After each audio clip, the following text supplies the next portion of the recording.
ज्ञानतिमिरान्धस्य ज्ञानाञ्जनशलाकया चक्षुरुन्मिलितं येन तस्मै श्रीगुरवे नमः।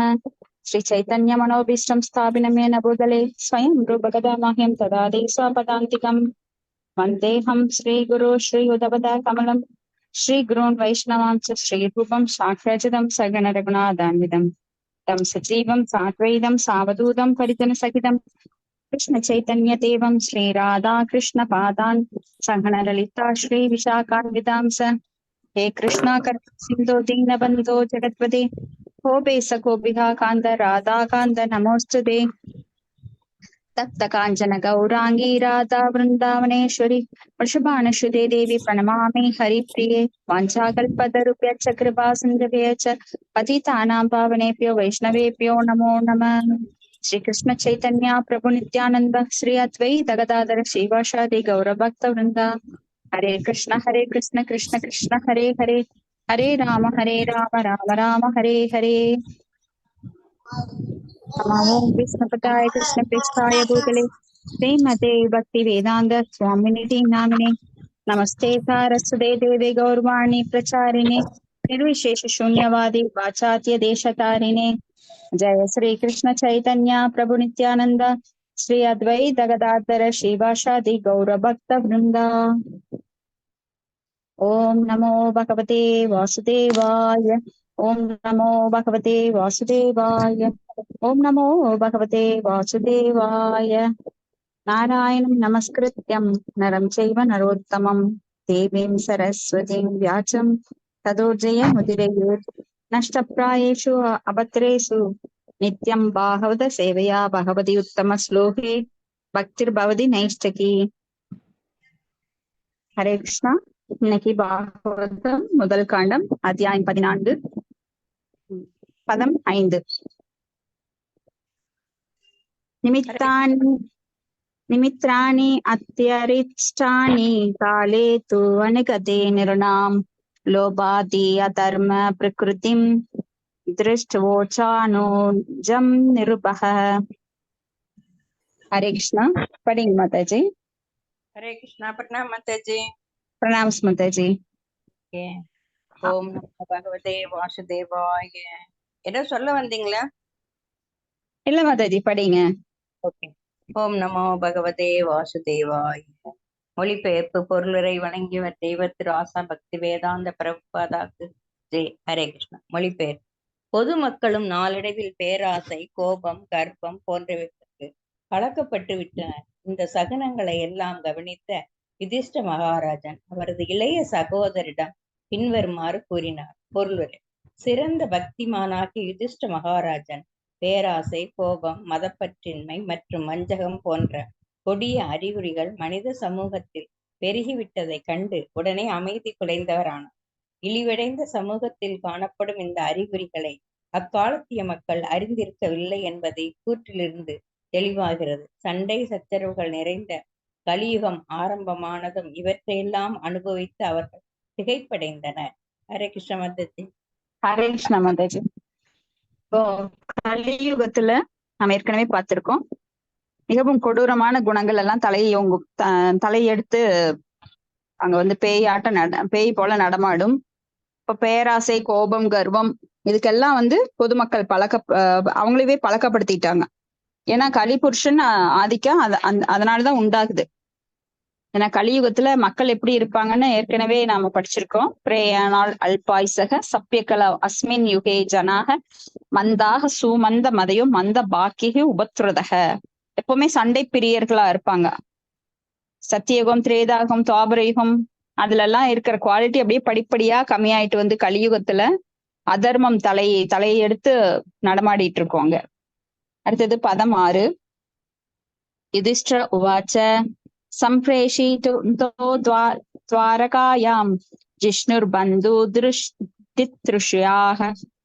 தித்ருஷ்யா சா ஞாதும் ச புண்ணிய ஸ்லோகஸ்ய கிருஷ்ணஸ்ய ச விசேஷ்டிதம். மொழிபெயர்ப்பு. யுதிஷ்ட மகாராஜன் தமது இளைய சகோதரனான பீமசேனரிடம் கூறினார், அர்ஜுனனை அவனது நண்பர்களையும் சந்திக்கவும் பகவான் ஸ்ரீ கிருஷ்ணரிடமிருந்து அவரது செய்தி திட்டத்தை அறிந்து வரவும் நான் துவாரகைக்கு அனுப்பி வைத்தேன். இப்ப யுதிஷ்ட மகாராஜா இந்த பீமசேனருக்கு சொல்லிட்டு இருக்காரு. இந்த மாதிரி அபசகுணங்கள் இருக்கிறதுனால பகவானை போய் சந்திக்கிறதுக்கு அர்ஜுனனை அனுப்பியிருக்கேன்னு. அப்ப இது ஒரு சின்ன உதாரணம் நம்ம பார்க்கலாம். கலியுகம் தொடங்கும் போது ஒரு ரெண்டு பேர் விவசாயிகள், ஒருத்தர் வந்து அந்த விவசாய நிலத்தை குத்தகைக்கு எடுத்திருந்தாரு, இன்னொருத்தர் அதனோட உரிமையாளர் இருக்கார். அப்ப விவசாய நிலத்தை குத்தகைக்கு எடுத்தவர் உழுது பண்படுத்தும் போது ஒரு பெரிய பானையை பாக்குறாரு, அதுக்குள்ள தங்க நாணயங்கள். அதை பார்த்த உடனே இவருக்கு ஆச்சரியமாகுது, ரொம்ப சர்ப்ரைஸா அதை எடுத்து கொண்டு போய் நிலத்தோட உரிமையாளர்கிட்ட கொடுத்துட்டு, இந்தாங்க உங்களுக்குரிய சொத்து, உங்க நிலத்துல கிடைச்சது அப்படின்னு. அந்த நிலத்தோட உரிமையாளர் சொல்றாரு, இல்ல இதை வந்து நீங்க எங்கிட்ட இருந்து குத்தகைக்கு எடுத்திருக்கீங்க, அதனால இது உங்களுக்குரியது அப்படின்னு. இப்போ நடுநிசி வருது, துவாபர யுகம் கலியுகமா மாறப்போகுது அடுத்த செகண்ட். இவங்க பேசிட்டு இருக்கிறது இன்னும் ஒரு அரை மணி நேரத்துக்கு அடுத்த அடுத்த அடுத்த செகண்ட்ல என்ன ஆகுதுன்னா, இந்த கலியுகம் தொடங்கின உடனே ரெண்டு பேரும் மாத்தி போட்டுக்கிறாங்க. இப்போ அவங்களுடைய கொள்கையை மாத்திட்டாங்க. இது என்னுடைய இது வந்து குத்தகைக்கு எடுத்ததுனால என்னுடையது அப்படின்னு இவர் சொல்ல, அவர் சொல்றாரு இல்ல இது என்னோட நிலம், அதனால எனக்கு தான் அந்த பொக்கிஷம் சொந்தம் அப்படின்னு. அப்ப கலியுகத்தின் தன்மை பாருங்க, மக்கள் வந்து உடனே மாறிடுறாங்க. ஆனா இந்த சண்டை சச்சரவெல்லாம் ஆரம்பத்துல கிடையாது. அதனால இங்க திகைப்படைகிறார் யுதிஷ்டர் பார்த்துட்டு. அடுத்தது பதம் 7. கதா சப்தா துனாமாஷா பீமசேனா தவானுஜஹ நாயாதி கஷ்யவா ஹேதோர் அநாகம் வேதேதம் அஞ்சசா. அவன் சென்று 7 மாதங்கள் ஆகியும் இன்னும் திரும்பவில்லை. அங்கு என்ன நடக்கிறது என்பது உண்மையாகவே எனக்கு புரியவில்லை. அப்ப அர்ஜுனன் போய் 7 மாசம் ஆச்சு, ஆனா திரும்பி வரல.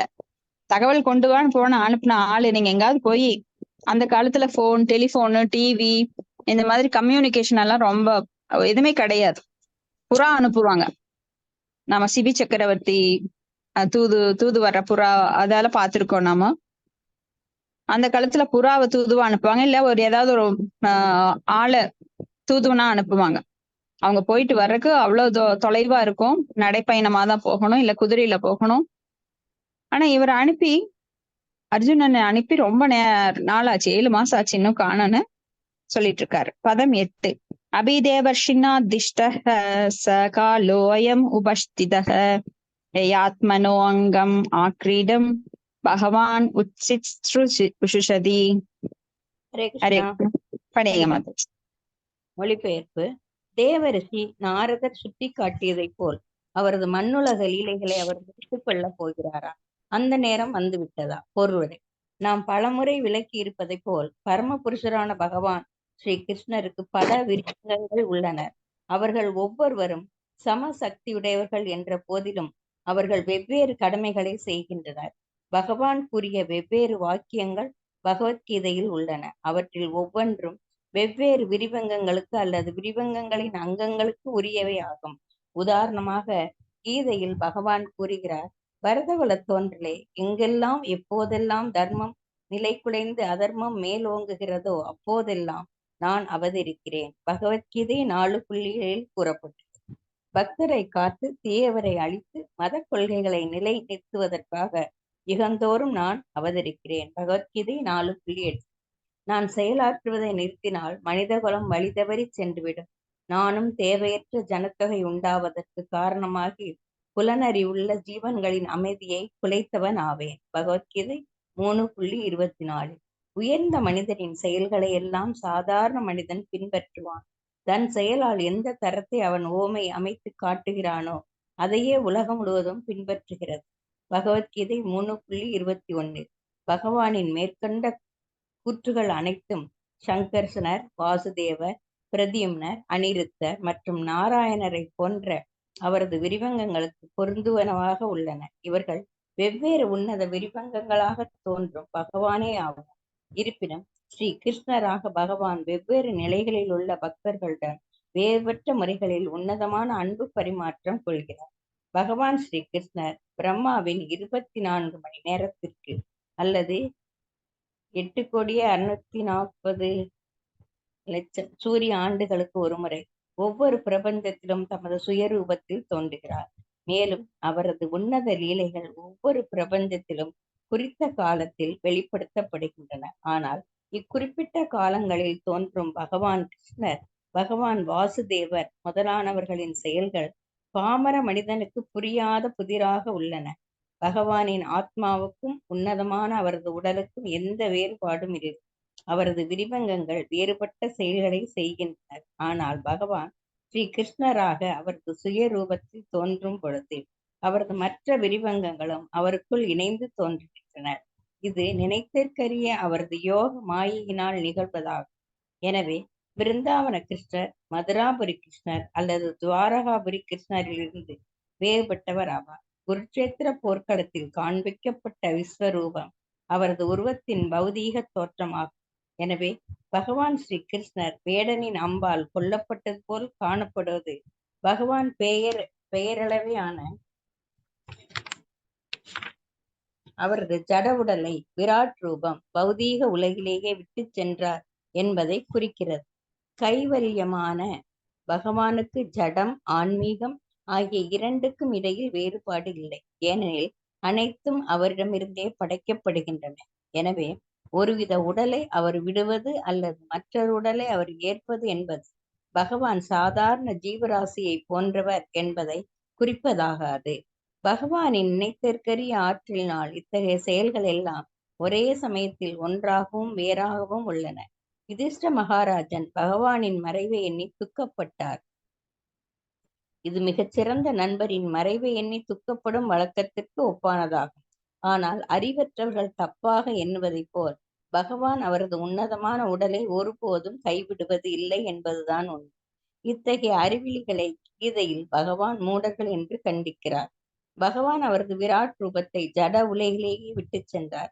அதை போலவே பகவான் அவரது உடலை விட்டார் என்பது அவரது உன்னதமான வசிப்பிடங்களில் தாமும் அவரது விரிவங்கங்களை விட்டு சென்றார் என்பதை குறிப்பதாகும். ஹரே கிருஷ்ண மாதாஜி. ஹரே கிருஷ்ண மாதாஜி. தேங்க்யூ மாதாஜி. இப்ப நம்ம ஏற்கனவே படிச்சிருக்கோம் 1.3.28ல ஏதே சாம்சகலா பும்சக கிருஷ்ணஸ்து பகவான் ஸ்வயம். பகவான் கிருஷ்ணர் தான் ஸ்வயம் பிரகாசம் உடையவர். அப்ப பகவான்கிட்ட இருந்து எண்ணற்ற அவதாரங்கள், கடல் அலைகள் போல, அதெல்லாம் எண்ணிக்கையே கிடையாது, கவுண்ட்லெஸ். அவ்வளவு அவதாரங்கள் வருகின்றது. இப்ப பகவான் கிருஷ்ணர் தானாகவே வருகிறார் ஸ்வயமா. அப்ப அவதாரியா வர்றாரு. அவதாரம் கிடையாது, அவதாரி. கிருஷ்ணா வர்றது அவதாரி. அப்போ எண்ணற்ற ரூபமாக ஸ்வயம் ரூபம், ஸ்வயம் பிரகாசம் அப்படின்னா அவர் ஸ்வயம் ரூபத்துல 16,108 மனைவிகளை, அப்ப கோபியர்களோட இருக்கிறது அதெல்லாமே ஸ்வயம் ரூபம். அது தவிர தத்தேகாத்மா, பிரபாவம், வைபவம், விலாசம், ஆவேச அவதாரம் இப்படி நிறைய வர்றார். இப்ப தத்து ஏகாத்மா அப்படிங்கிறது ஸ்வயம் ரூபந்தான், வேறு வேறு குணாதிசயங்களோட வர்றது. விபூதி, அம்ச, கலா அப்படின்னு தன்னை பலவாக விரிவங்கம் பண்ணிக்கிறார். விபூதினா சக்தி ஆவேச அவதாரமா நிறைய வர்றாரு. கலா அம்சங்களாக வருகிறார். ஒரு அம்சமே பலவாக பிரிகிறது. விலாசம் அப்படின்னா அதிக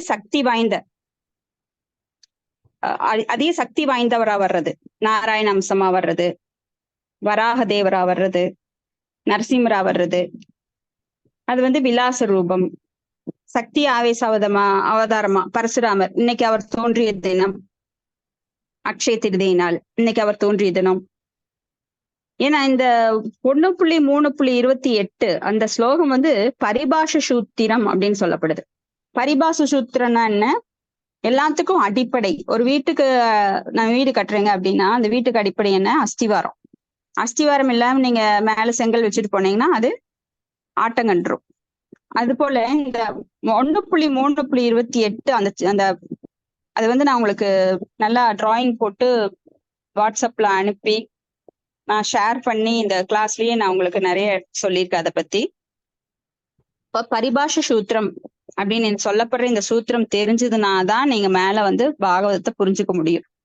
பகவான் எப்படி எவ்வளவு அம்சங்களா வர்றார், கலாவா வர்றார், அவரு விலாசமா வர்றார், ஆவேச அவதாரமா வர்றார், பிரபாவமா வர்றார், ஏகாத்மா, ஸ்வயம் ரூபம், ஸ்வயம் பிரகாசம், இதுக்கெல்லாம் உங்களுக்கு மீனிங் தெரிஞ்சாதான் பாகவத்தை முழுசா புரிஞ்சுக்க முடியும். ஏன்னா பகவானை பத்தி புரிஞ்சுக்காதவங்க யாரும் பாகவதம் தொடர்ந்து படிக்க முடியாது, அவங்களுக்கு அந்த இன்ட்ரெஸ்ட் போயிடும்.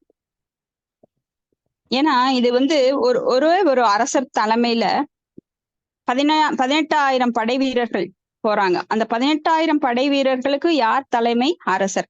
அரசர் இல்லைன்னா அவங்க எந்த திசையில போறதுன்னு தெரியாது. 18,000 போயிடுவாங்க. அது போல இங்க வந்து பகவான் கிருஷ்ணர் தான் எல்லாத்துக்கும் அரசர்.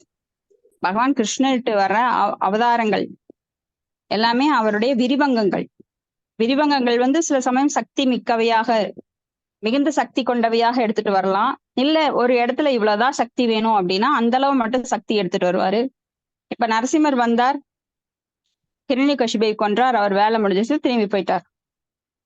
அது போல மச்ச, கூர்ம, வராக, நரசிம்ம, வாமன, மோகினி அவதாரம், அப்ப அந்தந்த இடத்துல அவங்க எனக்கு சக்தி இருக்குதுன்னு எல்லாத்தையும் வெளிப்படுத்திட்டு போகல. நான் பாரு மலையை தூக்குறேன். ஆனா கிருஷ்ண அவதாரம் பாத்தீங்கன்னா ரொம்ப ஸ்பெஷல்.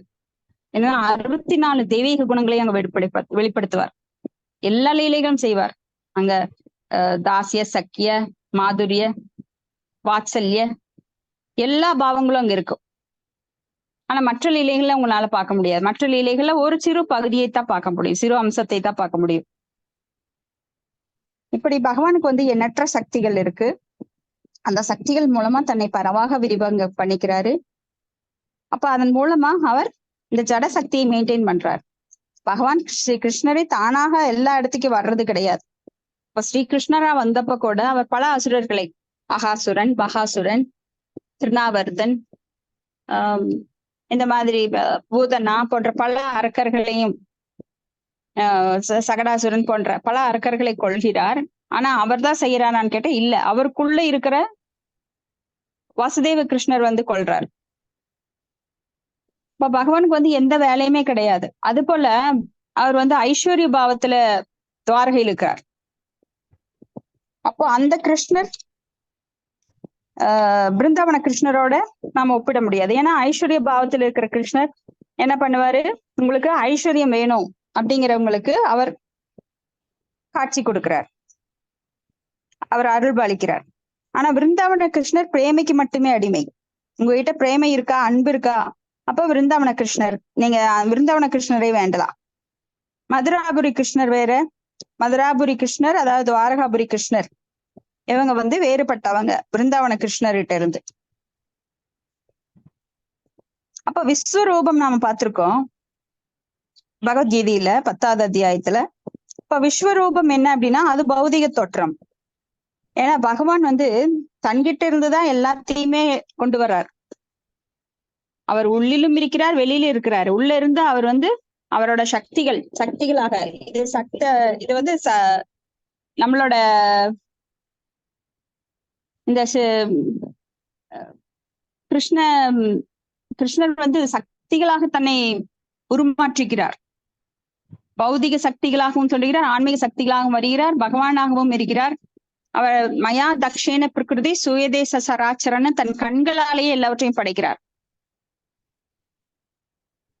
அப்ப வந்து உள்ளும் இருக்கிறார், வெளியில. இது அச்சிந்தியா, அதாவது கற்பனைக்கு எட்டாதது. பகவானை புரிஞ்சுக்காதவங்கனால இதை புரிஞ்சுக்கவே முடியாது.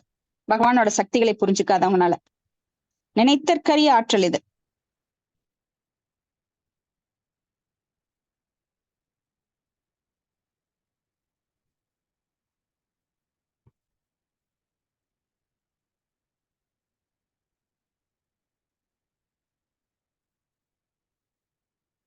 பேரு ஒருத்தர் மரணம் அடைஞ்சிட்டாங்கன்னா அவங்களுக்காக ரொம்ப உட்கார்ந்து அழுதுட்டே இருப்போம்.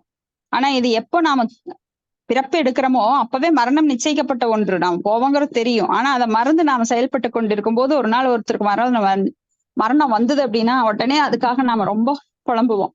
இப்ப எத்தனையோ கோடி ஜென்மங்கள்ல எத்தனையோ பேரை இழந்து, எத்தனையோ நம்ம உடலையும் இழந்து நாம துக்கப்பட்டுட்டு இருக்கிறோம். ஆனா பகவானை பிரியது என்பது ரொம்ப பரிதாபத்துக்குரியது. ஏன்னா பகவான் கூடவே இருந்துட்டு அவர் நித்தியமான உடலை உடையவர். பிரிவது என்பது அவர் இறந்துட்டாருங்கிறது கிடையாது.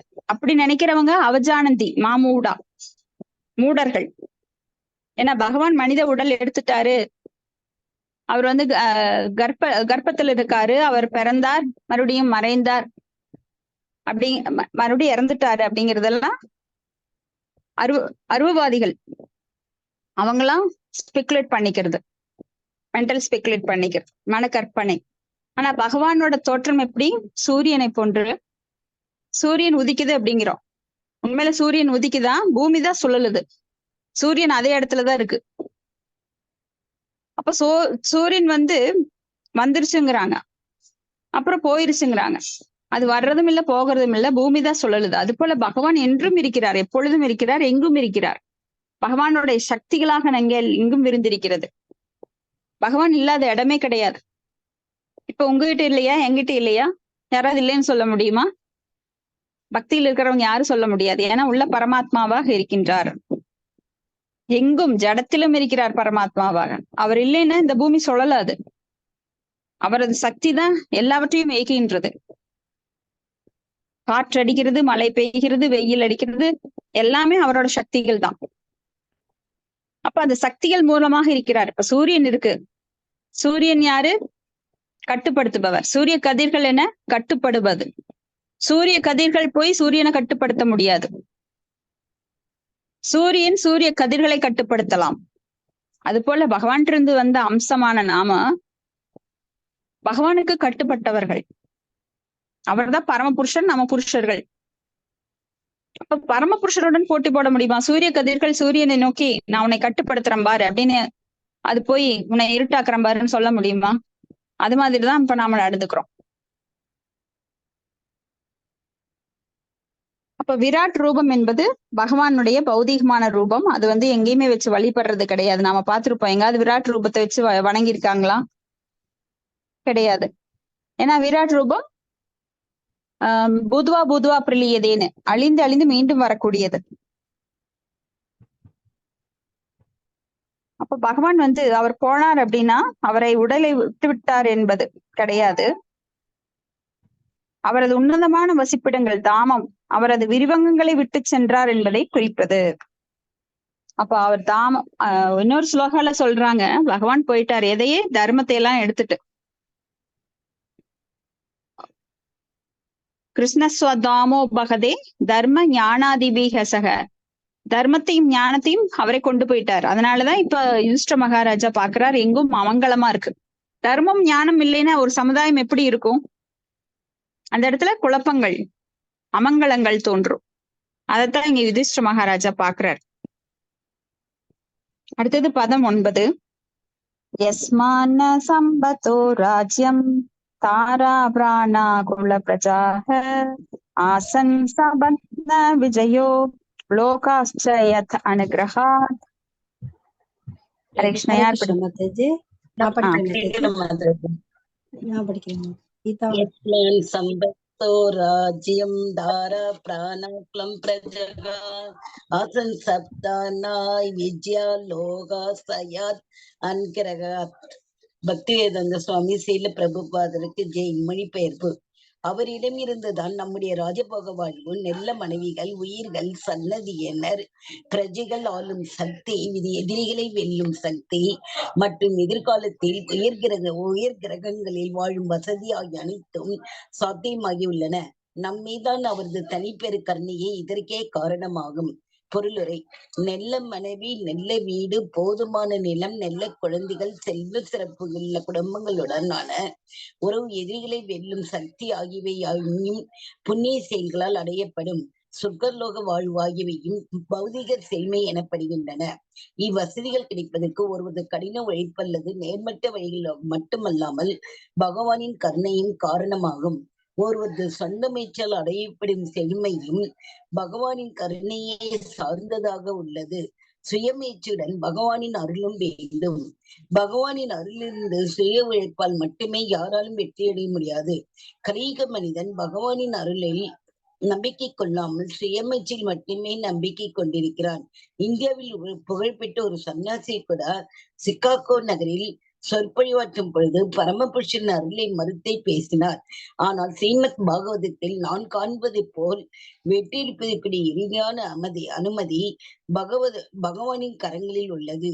இதுவே வேத முடிவாகும். யுதிஷ்டர் மகாராஜன் தமது சொந்த வெற்றிக்கு பகவானின் அருளே காரணம் என்பதை ஒப்புக்கொள்கிறார். எனவே மிக சிறந்த அரசரும் பகவத் பக்தரான யுதிஷ்டரானின் அடிச்சவர்களை பின்பற்றி வாழ்வை பூரணடைய வெற்றியடைய செய்து கொள்ள வேண்டும்.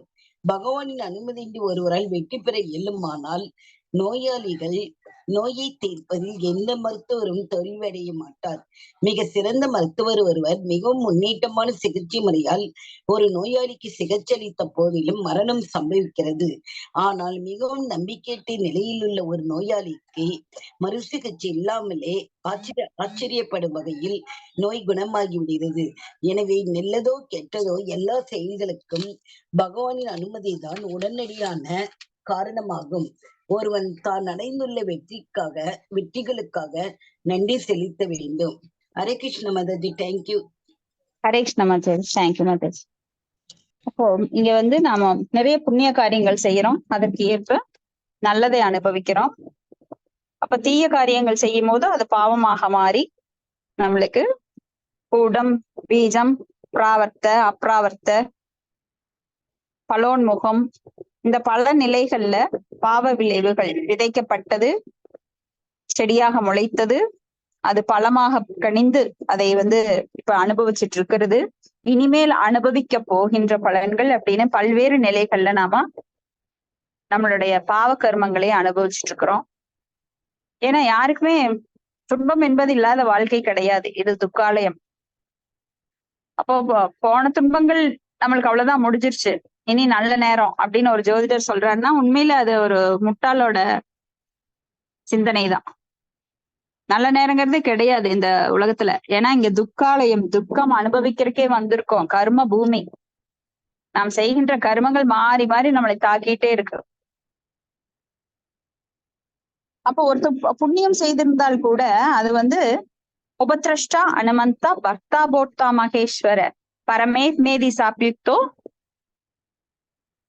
அப்படின்னு சொல்லி பகவான் அதுக்கு அனுமதி கொடுக்கணும். அனுமந்தா, பகவான் அனுமதி கொடுத்தால்தான் அந்த புண்ணியத்தை கூட உங்களால இப்ப அனுபவிக்க முடியும்.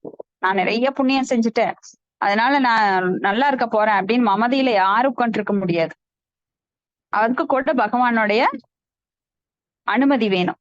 இப்போ ஒரு செயலை செய்யலும் அப்படின்னா ஒரு செயல் செய்பவர் வேணும், அதற்குரிய புலன்கள் வேண்டும், அதற்குரிய இச்சை வேண்டும், குறிக்கோள் வேணும், அதுக்குரிய களம், அந்த உடல் வேணும்.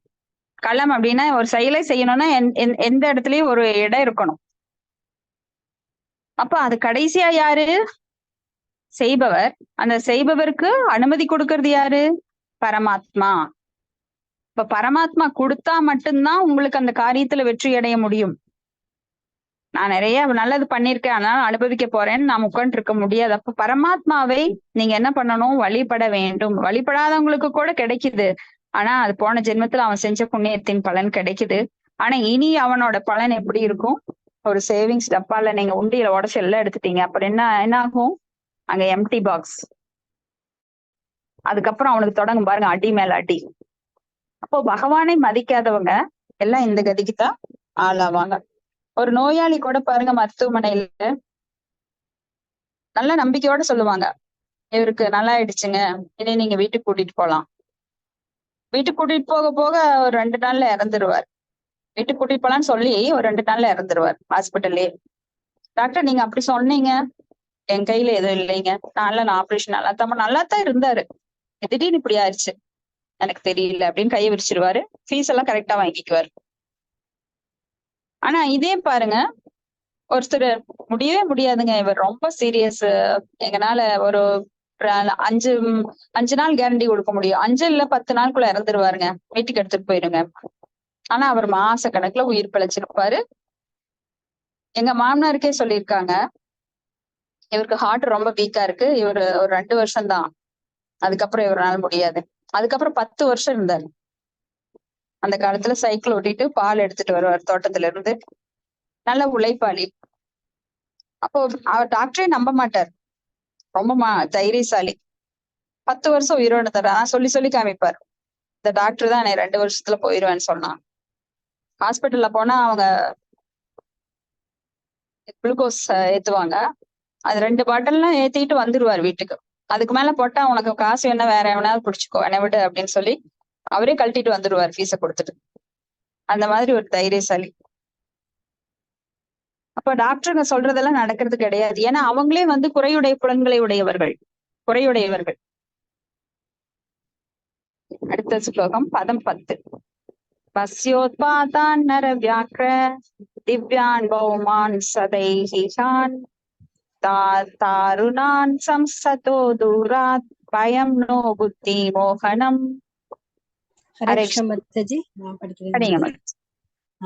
மொழிபெயர்ப்பு.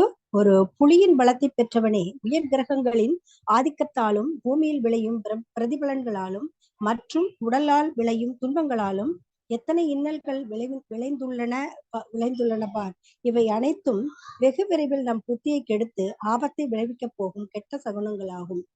பொருளுரை: உயர் கிரகங்களின் ஆதிக்கம், பூமியில் விளையும் பிரதிபலன்கள் மற்றும் உடலாலும் மனதாலும் ஏற்படும் துன்பங்கள் ஆகிய மூவகை துன்பங்கள் அதிகரிப்பதற்கு பௌதிகமான நாகரிக முன்னேற்றமே காரணம்.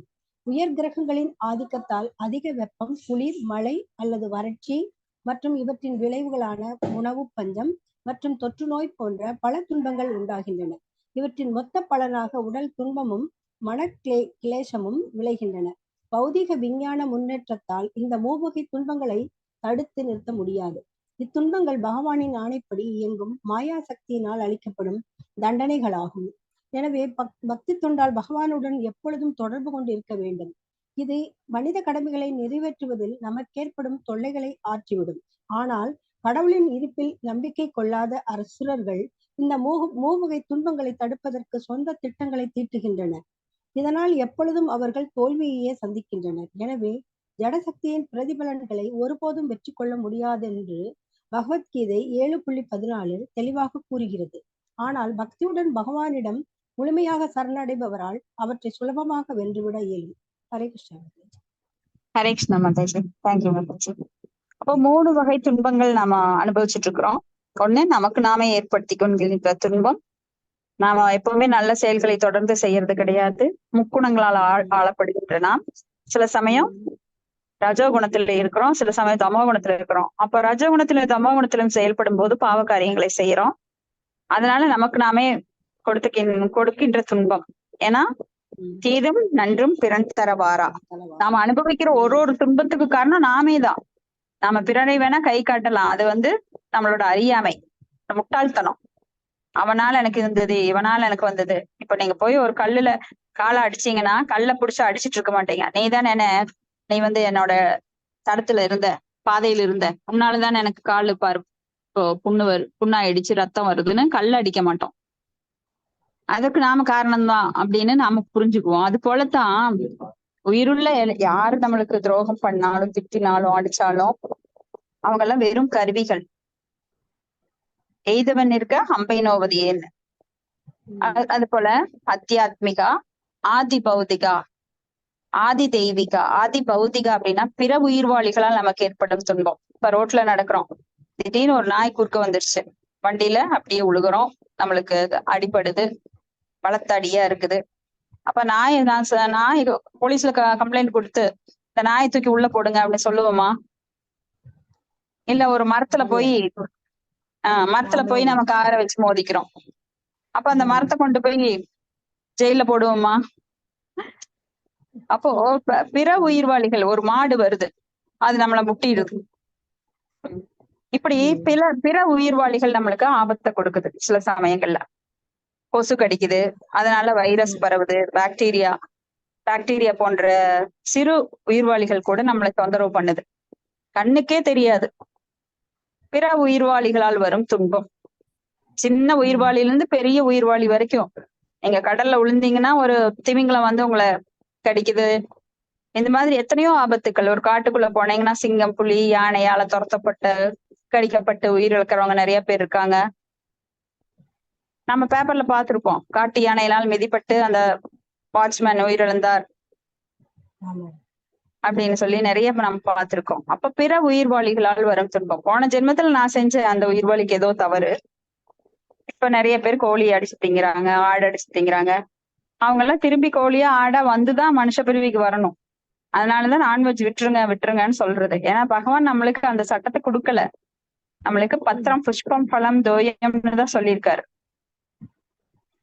ஒரு காய்கள் கொடுத்திருக்கார், பழங்கள் கொடுத்திருக்கார், பசுமாடு இருக்கு, அதுக்கு பால் கறந்து அந்த பாலை தயிராகவும் பன்னீராகவும் பாலாடை கட்டிகளாக மாற்றி அதுல பல வகை உணவு பதார்த்தங்களை செய்து சாப்பிடலான்னு ஸ்ரீல பிரபுபாதர் நமக்கு சொல்லியிருக்கார். ஒருத்தருக்கு 1 ஏக்கரா நிலம் இருந்தா போறோம், 4 ஒரு 3 பசுமாடு ஒரு காளை இருந்தா போறோம், அவன் வாழ்க்கையின் அடிப்படை தேவைகளை பூர்த்தி செய்து கொள்ளலாம். மத்தவங்க கிட்ட போய் கை கட்டி வேலை பார்க்கணுங்கிற அவசியம் கிடையாது. ஆனா இன்னைக்கு யாரு நம்ம அதை செய்யறோம்? அடிப்படை தேவைகள் எல்லாம் நிறைஞ்சு கிடக்கு எல்லாருக்குமே. இங்க யாருக்கும் எந்த வறுமை கிடையாது. யாருக்காவது வீடு இல்லாம இருக்கமா, சாப்பாடு இல்லாம இருக்கமா, துணி இல்லாம இருக்கமா, அதற்கும் மேல ஆசை மேல ஆசை, அதை பேராசையா மாறி அப்புறம் அது குரோதம் ரஜோகுண சமுத்பவக மகாசனம் மகாபாப்மியம் வித்யேனம் மிக வைரினம் அப்படின்னு சொல்லி குரோதாத் பவதி சம்மோகாத் ஸ்மிருதி விப்ரமக ஸ்மிருதி பிரம்சாத் புத்திநாசோ புத்திநாசாத் பிரணஷ்யதி. புத்தியை இழந்து நாம இப்போ ஜட உலகில பந்தப்பட்டு ஓடிட்டே இருக்கோம். சம்பாதிக்கணும் சம்பாதிக்கணும் சம்பாதிக்கணும் எல்லையே இல்லாம ஓடிட்டு இருக்கோம். கழுதை மாதிரி நாய்கள் மாதிரி வாயில நுரத்தல்ல ஓடிட்டு இருக்காங்க. வாழ்க்கையோட லட்சியம், உண்மையான லட்சியம் புரியல. நம்ம ஆத்மாவை விடுவிக்கணும் இந்த உடல்ல இருந்து, அதுக்குத்தான் மனுஷ உடல் கிடைச்சிருக்கிறதுங்கிறத புரியாம ஓடிக்கொண்டே இருக்கிறார்கள். கடைசியில மரணம் வந்துட்டு அப்புறம் அடுத்த பிறவி, அடுத்த உடலு, அடுத்த கருப்பைக்குள்ள போற சங்கடங்கள், மறுபடியும் இந்த துன்பங்கள் பலவா பெருகிட்டே இருக்கு கலியுகத்துல.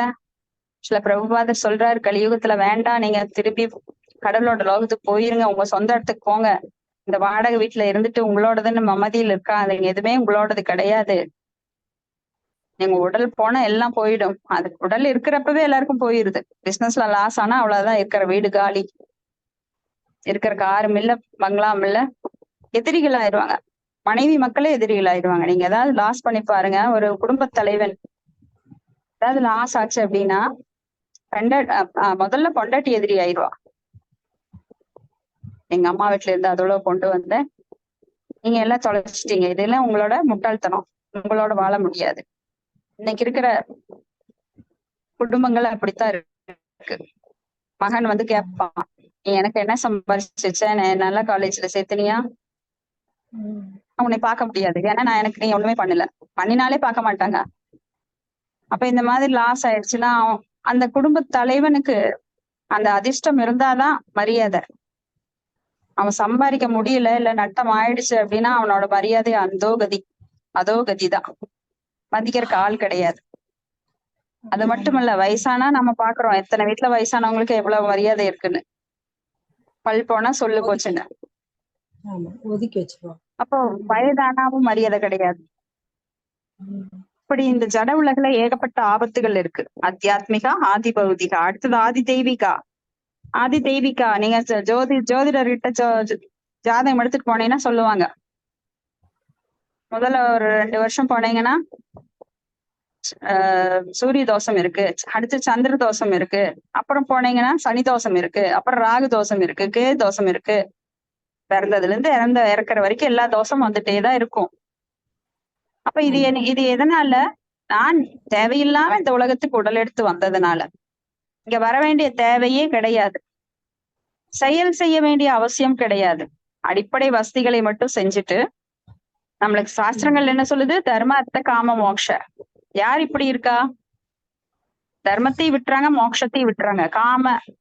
அர்த்த காம, அதுலதான் மக்கள் ஸ்டெடியா இருக்காங்க. அனுபவிக்கணும் அனுபவிக்கணும் அனுபவிக்கணும், எல்லை இல்லாத அனுபவிப்பு ஆசைப்பட்டுக்கிட்டே போராடிட்டே இருக்காங்க. ஆனா அனுபவிக்க முடியல. ஆனாலும் முயற்சி பண்றாங்க. ஏன்னா அந்த பொய் அகங்காரம், என்னால் முடியும், அனுபவிக்க முடியும். அவன் கஷ்டப்பட்டு சொத்து சேர்த்துவான், சரி கொஞ்சம் உட்காந்து அனுபவிக்கலாங்கிறப்ப வயசாயிரும். சர்க்கரை சாப்பிடாதீங்க, அது அந்த பலகாரம் சாப்பிடாதீங்க, இது சாப்பிடாதீங்க, நீங்க இவ்வளவுதான் லிமிட்டா சாப்பிடணும், அந்த உணவு எடுத்துக்கூடாது, இந்த உணவு எடுத்துக்கூடாது, அப்புறம் எங்க அனுபவிக்கிறது? ஏன்னா அவன் பட்ட கஷ்டம் எல்லாமே நோயா வந்துடுது. கடைசியில அவனால அனுபவிக்க முடியல. மனைவி மக்களுக்கு கொடுத்து அவங்க எல்லாம் அனுபவிக்கிறாங்க, ஆனாலும் நன்றி கிடையாது. அவங்களுக்கும் அதே கதிதான் ஏற்படுது. பின்னாடி வயதாகுது. வயோதிகம் அப்படிங்கிறது மிகவும் கொடுமையானது. யாருக்கு வராம இருக்கும்? இந்த உலகத்துல பிறந்த யாரும்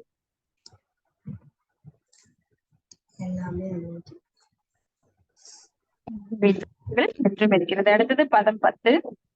பஸ்யோத்பாதான் நர வியாக்ர.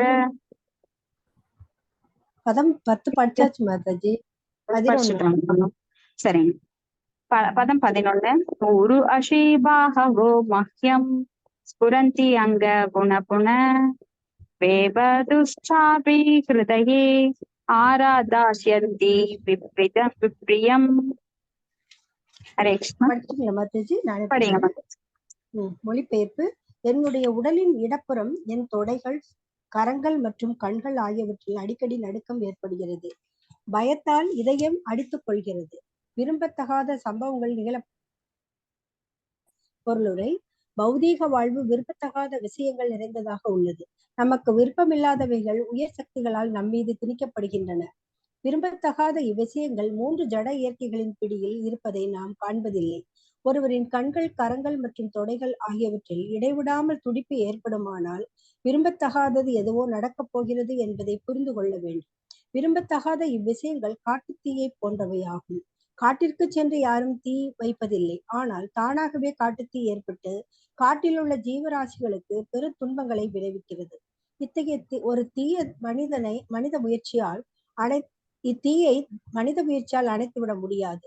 மேகங்களை அனுப்பி காட்டில் மழை பொழிய செய்யும் பகவானின் கருணையால் மட்டுமே அந்த தீயை அணைக்க இயலும். அதை போலவேதான் வாழ்வில் ஏற்படும் விரும்பத்தகாத விஷயங்களை பல திட்டங்களை தீட்டுவதால் தடுத்துவிட முடியாது. மனிதர்களுக்கு அறிவு புகட்டி அவர்களை அறியாமையிலிருந்து விடுவிப்பதற்காக நமது தகுதியுள்ள பிரதிநிதிகளை அனுப்பி வைக்கும் பகவானின் கருணையால் மட்டுமே துன்பங்களை போக்க முடியும். ஹரே கிருஷ்ணா மாதாஜி. ஹரே கிருஷ்ணா மாதாஜி. இப்ப இங்க வாழ்க்கையில எல்லாருமே பார்த்திருக்கோம். நாம பிளான் பண்ணிட்டு இருப்போம், அடுத்த வருஷம் கல்யாணம் பண்ணிடலாம் பையனுக்கு, அதுக்கு அடுத்த வருஷம் ஒரு பேரனை கொடுப்பான், அதுக்கு அடுத்த வருஷம் பிசினஸ வந்து டெவலப் பண்ணலாம், இப்படி பல திட்டங்கள் தீட்டிருக்கோம். ஆனா வாழ்க்கையில என்னைக்குமே நாம நினைக்கிறது நடக்கிறது கிடையாது. திடீர்னு நம்மளுக்கு பாத்தீங்கன்னா பல துன்பங்கள் வருது. நாம இன்னைக்கு டூர் போலான்னு பிளான் பண்ணிருப்போம், அடுத்த வாரத்துக்கு எல்லாம் பேக் பண்ணி என்னென்ன பண்ணணும் அப்படின்னு ரெடி ஆயிட்டு இருப்போம். ஆனா இடையில பாத்தீங்கன்னா ஒரு டெத்து, ரொம்ப க்ளோஸ் ரிலேட்டிவ். அப்ப அதை கேன்சல் பண்ணிட்டு நாம எங்கேயும் சுற்றுலா எல்லாம் போக முடியாது. அது போல இந்த காட்டுத்தீ வந்து நம்மளுக்கு எப்ப வரும்னு தெரியாது.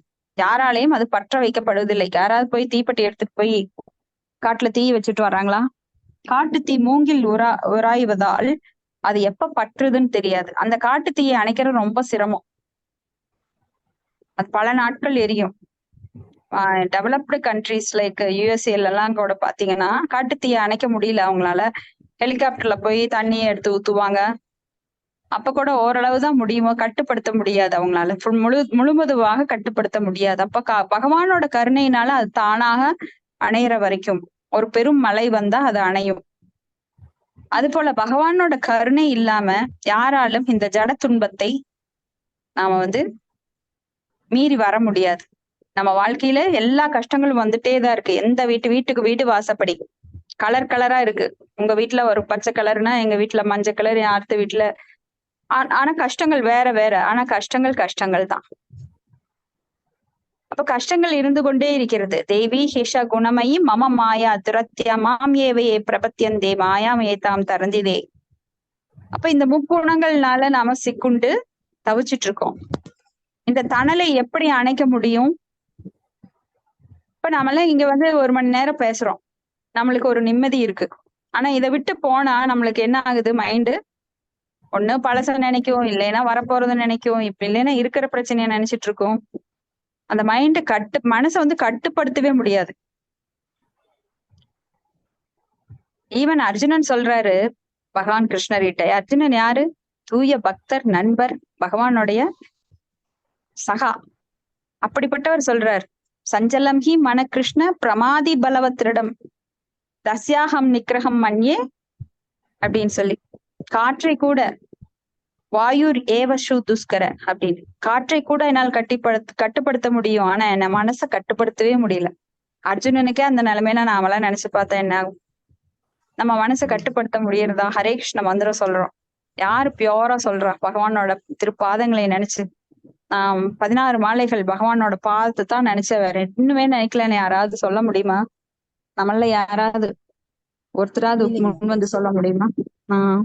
அப்போ மனசு கட்டுப்படுத்துறது ரொம்ப கடினம். ஆனா பகவானை சரணடைந்தவர்கள் அந்த மாயிலிருந்து விடுபடுகிறார்கள். அப்ப மனசை கட்டுப்படுத்தணும் எப்படி? ஹரே கிருஷ்ண மந்திரத்தை நாம வந்து அபராதங்கள் அற்ற நிலையில சொல்லி, முதல்ல கஷ்டமா இருக்கும், போக போக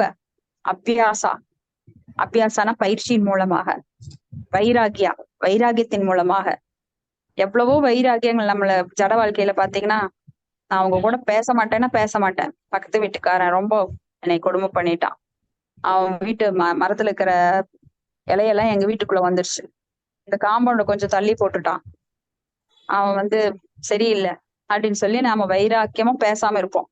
நிறைய பேர் பாத்தீங்கன்னா பங்காளிங்க, அவங்க உடன் பிறந்தவர்கள், அவங்க உடல்லாம் பேசாமையே இருந்து வாழ்க்கையில அப்படியே முடிச்சிருவாங்க. அப்படி வைராக்கியமா இருப்பாங்க. அதெல்லாம் ஜட விஷயங்கள், ரொம்ப ஒரு தூசு மாதிரி. ஆனா இந்த வைராக்கியத்தை நாம திருப்பி பகவான் மேல பக்தி செலுத்த வேண்டும், பக்தர்களோட என்றும் இருக்க வேண்டும், பாகவதம் என்னைக்கும் கேட்கணும், பகவத்கீதை என்னைக்கும் படிக்கணும், இந்த வைராக்கியத்தை நாம எடுத்தோம்னா அந்த பயிற்சி மூலமா குரு சொல்றார் நம்மளுக்கு கட்டளை, நீங்க 4 மணிக்கு எந்திரிங்க, 16 மாலைகள் சொல்லுங்க, மங்களாரத்தி பண்ணுங்க, இந்த பயிற்சிகள் எல்லாம் நம்மளுக்கு கொடுக்குறாரு. ஏன்னா நம்ம பக்தியில நம்ம ஸ்பான்டேனியஸ் லவ் இல்ல, நம்ம கிட்ட பிரேமை இல்ல, எடுத்த உடனே பகவான் மேல அன்பு வர்ற அளவுக்கு நாம ஒன்னும் பெரிய மகான்கள் கிடையாது. ஏன்னா பல கோடி ஜென்மமா நாம இந்த பௌதிகத்துல திளைச்சு, காம குரோத லோபம் மதம் ஆச்சரியன்னு அதுலயே திளைச்சு வாழ்ந்துட்டோம். அப்ப அந்த ஜட அழுக்குகளோட தான் இருக்கும். அந்த அழுக்குகள் நீங்க பெற்றால் மட்டுமே நாம பக்தியை உள்ள எடுக்க முடியும். அதனால அந்த பயிற்சியின் மூலமா அதெல்லாம் நம்மளுக்கு களைகின்றார், அந்த அழுக்குகளை எல்லாம் குரு களைகிறார். அதுக்கப்புறம் நம்மளுக்கு ஒரு ஸ்டேஜ்ல கண்டிப்பா அந்த பிரேமை வரும், ஸ்பான்டேனியஸ் லவ்.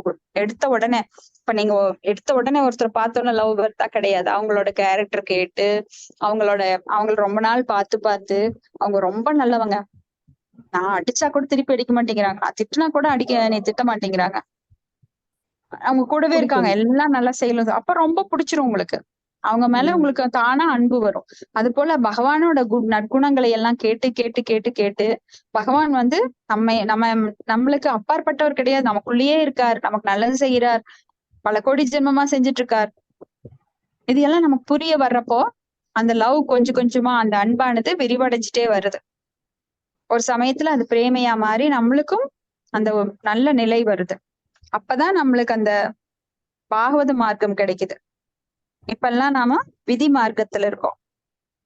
விதி மார்க்கங்கிறது பகவானுடைய குருவோட கட்டளைப்படி நாம பக்தி பிராக்டிஸ் பண்ணிட்டு இருக்கோம். ஆனா பக்தர்களாக இல்ல, ஆனா பக்தர்கள் தான், தூய பக்தர்கள் கிடையாது. ஏன்னா இந்த நிலைக்கு வர்றக்கே நாம வந்து பெரும் அதிர்ஷ்டம் செஞ்சிருக்கணும்.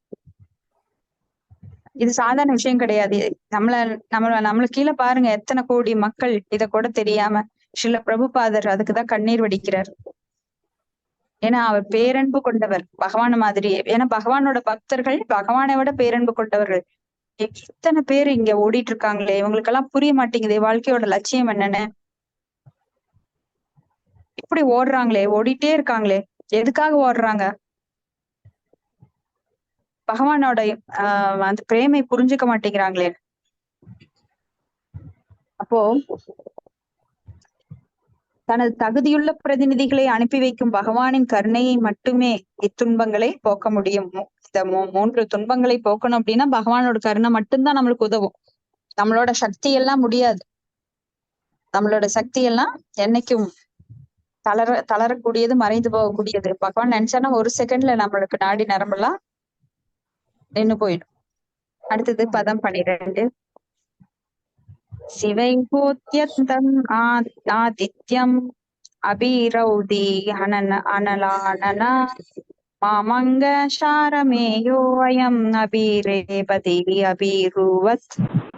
மாதாஜி நான் படிக்கிறேன் மாதாஜி. சின்னதா மாதாஜி படிங்க. நீங்க படிங்க மாதாஜி, படிங்க. ஓ பீமா, அந்த பெண் நரி எப்படி அழுது கொண்டு நெருப்பை கக்குகிறது, இந்த நாய் எப்படி என்னை பார்த்து பயமில்லாமல் குறைக்கிறது என்பதை பார். பொருளுரை: இவை சமீபத்தில் நிகழப்போகும் விரும்பத்தகாத ஒன்றை சுட்டிக்காட்டும் கெட்ட சகுனமாகும். அப்புறம் நரி ஊழையிட்டாலே எல்லாரும் சொல்லுவாங்க அபசகுணம் அப்படின்னு. அப்ப இங்க வந்து நரி வந்து ஒரு நெருப்பையே கக்குதான். அந்த நாய் வந்து ஒரு அரசரை பார்த்து பயம் இல்லாம கத்துதான். அடுத்தது பதம் 13. ஸ்லோகம் படிச்சிடறேன் மாதாஜி. சரிங்க. சஸ்தா குர்வந்தி மாம் சவ்யதஷினம் பசவோ அவரே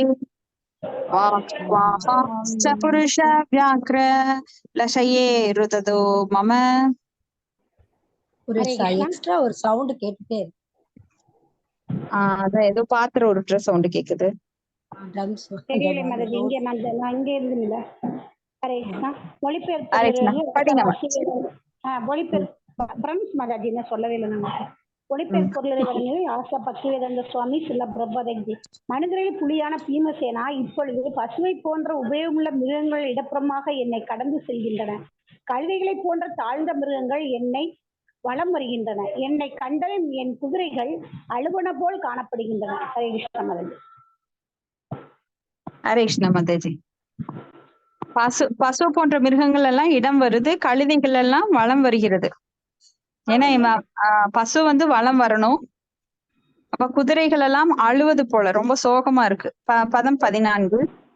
மிருத்யு தூத கபோதோயம் உலூக கம்பயன் மன பிரத்யுலுகாஸ்ச குக்வானை விஸ்வம் வை சூன்யம் இச்சத. மொழிபெயர்ப்பு: இப்புறா ஒரு மரண தூதனை போல் காணப்படுவதை பார். ஆந்தைகளின் வீரிட்டலர்களும் அவற்றுடன் போட்டியிடும் காகங்களும் என் இதயத்தை நடுங்க செய்கின்றன. பிரபஞ்சத்தையே சூனியமாக செய்துவிட விரும்புவதை போல் இவை காணப்படுகின்றன. ஹரே கிருஷ்ணன். காகைகளும் ஆந்தங்களும் ரொம்ப வீரிட்டு பூக்குரல் இடுது. ஆந்தை கத்துனாலே ஆகாதுன்னு சொல்லுவாங்க. அடுத்தது பதம் 15. தூம்ராதிச்ச பரித்தய கம்பதே பூஹாத்ரிபி நிர்காதஸ்ச மாஹாம்ஸ்தாதா சாஹம்சஸ்தனோ இத்யனுப்ரீஹ. ஹரே கிருஷ்ணா. மொழிபெயர்ப்பு: புகை எப்படி வானத்தை சூழ்ந்து கொண்டிருக்கிறது என்பதை பார். பூமியும் மலைகளும் துடிப்பதை போல் காணப்படுகின்றன. மேகமில்லாத நீல வானிலிருந்து இடியோசை கேட்பதை பார். இப்ப அபசகுணங்கள் தொடர்ந்து சொல்லப்பட்டு வருது. என்னென்ன ஸ்ரீல பக்தி நம்மளோட ஸ்ரீல பிரபுபாதர் பொருளுரை கொடுக்கிறாரு. இங்க என்னென்ன அபசகுணங்கள் தொடர்ந்து வந்துட்டு இருக்கு அப்படின்னு. பதம் 16. வாயுர்வாதி கரஸ்பர்ஷோ ரஜசா விஸ்ருஜம் ஸ்தம அஸ்ருத்வசந்தி ஜலதா பீபஸ்தம் இவ சர்வத. ஹரே கிருஷ்ணா. மொழிபெயர்ப்பு: வேகமாக வீசும் காற்று மண்ணை வாரியெடுத்து இருளிட செய்கிறது. எல்லா இடங்களிலும் மேகங்கள் மழையை பொழிந்து ரத்தம் சிந்த செய்யும் நாசத்தை விளைவிக்கின்றன. பதம் 17. சூரியம் ஹத பிரபம்பஸ்ய கிரஹமர்தம் மிதோ திவி சசங்குலைர் பூதகணைர் ஸ்வஜிலிதே இவ ரோதசி. மொழிபெயர்ப்பு: சூரிய கதிர்கள் சிதைந்து கொண்டிருக்கின்றன. நட்சத்திரங்கள் ஒன்றோடொன்று சண்டை செய்வதாக காணப்படுகிறது. குழம்பிய ஜீவராசிகள் எரிவது போலும் அழுவது போலும் காணப்படுகின்றன. பதம் 18. நத்யோ நதாச்ச ஷூபிதாஹ சராசி மனாம்சி ச நஸ்வலதி அக்னிர் ஆஜ்யேன காலோ அயம் கிம் விதாஸ்யதி. மொழிபெயர்ப்பு: நதிகள், உபநதிகள், குட்டைகள், நீர்த்தேக்கங்கள் மற்றும் மனம் ஆகிய அனைத்தும் கலங்கியுள்ளன. நெய்யினால் அக்கினி ஜொலிக்கவில்லை. என்ன அசாதாரணமான நேரம் இது! என்ன நடக்க போகிறதோ. பதம் 19. நாபிபந்தி ஸ்தனம் ஸ்வஸ்தா ந துஷ்யந்தி ச மாதரஹ ருதந்தி அஸ்ருமுகா காவோ ந சுஷ்யந்தி ருஷபாவ்ரஜே. மொழிபெயர்ப்பு: கன்றுகள் பசுக்களின் பால் கம்புகளை உறிஞ்சி குடிக்கவில்லை, பசுக்களும் பால் கறக்கவில்லை. அவை கண்களில் நீர்மழுக அழுது கொண்டு நிற்கின்றன. மேலும் காளைகளும் மேய்ப்பு நிலங்களில் இன்பம் காணவில்லை. பதம் 20. தைவதானி ருதந்தீவ வித்யந்தீஹி உச்சலந்தி ச இமே ஜனா பதா கிராமா प्रोक्त्यानाकराश्रमा प्रष्टश्रियो निरानन्दा किम् अहं दर्शयन्तीनः. மொழிபெயர்ப்பு: ஆலயத்தில் உள்ள விக்கிரகங்கள் அழுவன போலும் வியர்வை சொறிவன போலும் அங்கிருந்து வெளியேற நினைப்பது போலும் காணப்படுகின்றன. நகரங்கள், கிராமங்கள், புறங்கள், நந்தவனங்கள், சுரங்கங்கள் மற்றும் ஆசிரமங்கள் ஆகிய அனைத்தும் பொலிவிழந்தும் மகிழ்ச்சியற்றும் காணப்படுகின்றன. எத்தகைய துன்பங்கள் நமக்காக காத்திருக்கின்றனவோ நான் அறியேன். ஹரே கிருஷ்ணா. தேங்க்யூ மாதாஜி. ஹரே கிருஷ்ணா மாதாஜி. தேங்க்யூ மாதாஜி. பதம் 21. மன்ய ஏதைர் மகோத்பாதைர் நூனம் பகவத பதைஹ அனன்ய புருஷ ஸ்ரீபிர்ஹீனா பூர்ஜத சௌபகா. மொழிபெயர்ப்பு: இந்த மண்ணுலக குழப்பங்கள் எல்லாம் உலகின் நல்லதிஷ்டத்தில் பெரும் இழப்பை சுட்டி காட்டுவதாகவே நான் நினைக்கிறேன். உலகம் பகவானின் தாமரைப்பாத சுவடுகளால் அலங்கரிக்கப்படும் பாக்கியத்தை பெற்றிருந்தது. இந்நிலை நீடிக்காது என்பதையே இந்த அறிகுறிகள் சுட்டிக்காட்டுகின்றன. ஹரே கிருஷ்ணா மாதாஜி. ஹரே கிருஷ்ணா மாதாஜி. தேங்க்யூ மாதாஜி. அப்போ இத்தனை அறிகுறிகள் நாம பார்த்தோம். நதிகள், குட்டைகள், நீர்த்தேக்கங்கள் எல்லாம் கலங்கி இருக்கு. நெய்யினால அக்னி ஜொலிக்கல. பால் கன்றுகள் பசுகிட்ட பால் குடிக்க மாட்டேங்குது, அழுதுட்டு இருக்குது. மேய்ப்பு நிலங்கள் எல்லாம் செழிப்பா இல்ல. விக்கிரகங்கள் கோயில்ல வந்து அழுகுற மாதிரி இருக்கு, வியர்வை சொரியுது. கிராமங்கள், நந்தவனங்கள், சுரங்கங்கள் எல்லாம் வந்து பொலி விழுந்து மகிழ்ச்சி இல்லாம இருக்கு. புகை வானத்தை சூழ்ந்து இருக்கு. மலைகள் எல்லாம், நிலங்கள் எல்லாம் துடிக்கிற மாதிரி இருக்கு. நட்சத்திரங்கள் எல்லாம் சண்டை செய்யற மாதிரி, சூரிய கதிர்கள் சிதைந்த மாதிரி. காற்று வேகமா மண்ணை வாரி அடிக்குது. மேகங்கள் மலை மேகங்கள் இல்லாம அங்கெல்லாம் மின்னல் அடிக்குது. அப்போ இது எல்லாமே அபசகுணங்களை பார்த்துட்டு ரொம்ப யுதிஷ்டர் வந்து ரொம்ப மனக்கலக்கம் அடைகிறார். கண்டிப்பா இங்க வந்து கிருஷ்ணரோட பகவானோட தாமரை பாத சுவடுகள் இருந்ததுனாலதான் மங்களகரமா இருந்தது. இப்ப அவர் இந்த உலகை விட்டு போய்விட்டார் அப்படிங்கிறது அவருக்கு தெரிய வருது. அவரா அசியூம் பண்றாரு. பதம் 22. இதி சிந்தயஸ்தஸ்ய திருஷ்டாரிஷ்டேன சேதசா ராஜ்ன பிரத்யாகமத் பிரஹ்மன்யது புர்யா கபீத்வஜஹ. மொழிபெயர்ப்பு: பிராமணரான சௌனகரே, அச்சமயத்தில் பூமியில் காணப்பட்ட கெட்ட சகுனங்களைக் கண்டு யுதிஷ்ட மகாராஜன் தமக்குள் சிந்தித்தவராயிருக்கையில் யதுபுரியிலிருந்து துவாரகை அர்ஜுனன் திரும்பி வருகிறார். இப்போ அர்ஜுனன் போய் பார்க்க சொல்லி 7 மாதங்கள் ஆயிற்று, அவர் வரல. திரும்பி இப்ப வர்றாரு. என்ன ஆச்சுன்னு கேட்டுட்டு வா, பாத்துட்டு வான்னு சொல்லி அனுப்புறப்போ. பதம் 23. தம் பாதையோர் நிபதீதம் அயதா பூர்வம் மாதுரம் அதோ வதனம் பிந்தூன் ஸ்ருஞ்சந்தம் நயனாப்ஜயோ. தமது பாதங்களில் அவர் சிரம் தாழ்த்தி வணங்கிய பொழுது அவரது சோகம் புதுமையாக இருப்பதை அரசர் கவனித்தார். அவரது சிரம் தாழ்ந்திருந்தது. அவரது தாமரை கண்களிலிருந்து கண்ணீர் உருண்டோடியது. இப்ப அர்ஜுனன் வந்து பகவான் கிருஷ்ணருக்கு மிகவும் நெருங்கிய நண்பர். அவர் வந்து தோள் மேல தோள் கை போட்டுக்குவாரு. அவர் கால்களை தூக்கி தூங்கும் போது பகவான் மேல போட்டுக்குவாரு. பகவான்றவர் யார்? மிகவும் விபு. அவர் மிகவும் உத்தமமானவர், தூய்மையானவர். ஞானிகள் 1000 ஆண்டுகள் அவங்க எல்லாம் தவம் செஞ்சா கூட எட்டாத இடத்துல அவ்வளவு ஒரு பவித்திரமானவர். சுதுர்லபம், ரொம்ப அரிதான வகையில் பகவானோட பக்தி கிடைக்கிற அந்த தூய பக்தர்களுக்கு மட்டும்தான் ஆயர்பாடி சிறுவர்களுக்கு கிடைச்ச மாதிரி சிறுமியர்களுக்கு கிடைச்ச மாதிரி அவருடைய நெருங்கின ஒரு சகவாசம் கிடைக்கும். அப்படிப்பட்ட அர்ஜுனன் இப்ப பகவான் நிலைமை எப்படி துடிச்சு போவார் பாருங்க. ஏன்னா அவருடைய ஒவ்வொரு முடியும் பகவானோட நாமத்தை சொல்லிட்டே இருக்குமா. கிருஷ்ணா கிருஷ்ணா கிருஷ்ணா கிருஷ்ணா கிருஷ்ணான்னு. ஒரு சமயம் நாரதர் பாக்குறார் காட்டுக்குள்ள. பகவான் கிருஷ்ணர் அர்ஜுனனை தன்னோட மடியில தாங்கிட்டு இருக்காரு. அர்ஜுனன் தூங்கிட்டு இருக்காரு.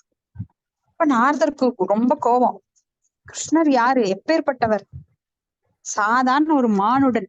இந்த அர்ஜுனன் போய் தலைய கிருஷ்ணர் மேல வச்சு தூங்குறான், இவனுக்கு என்ன தைரியம் அப்படின்னு கோபமா பாத்துட்டு இருக்காரு. அப்பா நாரதரோட பார்வையை பார்த்து அவரை புரிஞ்சுக்கிட்ட கிருஷ்ணருக்கு சொல்றாரு, நீ இந்த அர்ஜுனனோட ஒரு முடிய உன்னிப்பா கேளு, இந்த கால் கிட்ட கேளு அப்படின்னு. அப்போ அர்ஜுனன் இருந்த அந்த ரோமம் எல்லாம் சொல்லுதான், கிருஷ்ணா கிருஷ்ணா கிருஷ்ணா கிருஷ்ணா கிருஷ்ணான். அப்போ அர்ஜுனன் எந்த ஒரு செகண்டும் பகவான் மறந்ததே கிடையாது. அவ்வளவு ஒரு தூய பக்தர். அப்பேற்பட்டவர் பகவான் இல்லைன்னு சொன்னா என்ன ஆகும் பாருங்க. அவர் ரொம்ப கதி கலங்கி போயிட்டார். அவர் கண்கள்ல இருந்து கண்ணீர் உருண்டோடுது. நாம யாராவது என்னைக்காவது அழுதுருக்கிறோமா? பக்தி பண்றவங்க நாம எல்லாருமே இப்போ இங்க இருக்கிறவங்க எல்லாருமே பக்தி பண்றோம். பகவான் கிருஷ்ணர் அவரோட நாம சொல்லல, அவருடைய இழப்பை நான் உணர்ந்திருக்கிறேன் அப்படின்னு சொல்லி நாம என்னைக்காவது கண்ணீர் விட்டுருக்கோமா? பகவானே எனக்கு உன்னோட ஞாபகம் வரமாட்டேங்குதேன்னு கண்ணீர் விட்டுருக்கோமா? உன்னோட நாமம் சரியா சொல்ல முடியலையேன்னு கண்ணீர் விட்டுருக்கோமா? என் வீட்டுல அது இல்ல அது இல்ல, அதுக்காக தான் கண்ணீர் விடுறோம் நாம. இப்ப பகவான்கிட்ட அவ்வளவு தூய பக்தி நம்மளுக்கு வரணும். கூடிய சீக்கிரம் அது வரணுங்கிறதெல்லாம் நாமெல்லாம் ரொம்ப ஆர்வமா இருந்து பக்தி பண்ணணும். அதுக்கு அடுத்தது பதம் 24. விலோக்கியோத விக்ன ஸ்ருதயோ விச்சாயம் அனுஜம் நிருப பிருச்சதி ஸ்ம சுக்ருன் மத்யே ஸ்மஸ்மரன் நாரதேரீதம். மொழிபெயர்ப்பு. மனவர்த்தத்தினால் அர்ஜுனனின் பொழிவிழந்த தோற்றத்தினை கண்ட அரசர் யுதிஷ்டர் நாரத முனியின் குறிப்புகளை நினைவு கூர்ந்து நண்பர்களுக்கிடையில் இருந்த அவரிடம் வினவினார். பதம் 25. யுதிஷ்ட உவாச்ச கச்சித் ஆனர்த்த புரியாம் ந ஸ்வஜனா சுகம் ஆசதே மதுபோஜதசார்ஹார்ஹ சாத்வதாந்தக விஷ்ணயஹ. யுதிஷ்ட மகாராஜன் கூறினார், அன்புள்ள சகோதரன்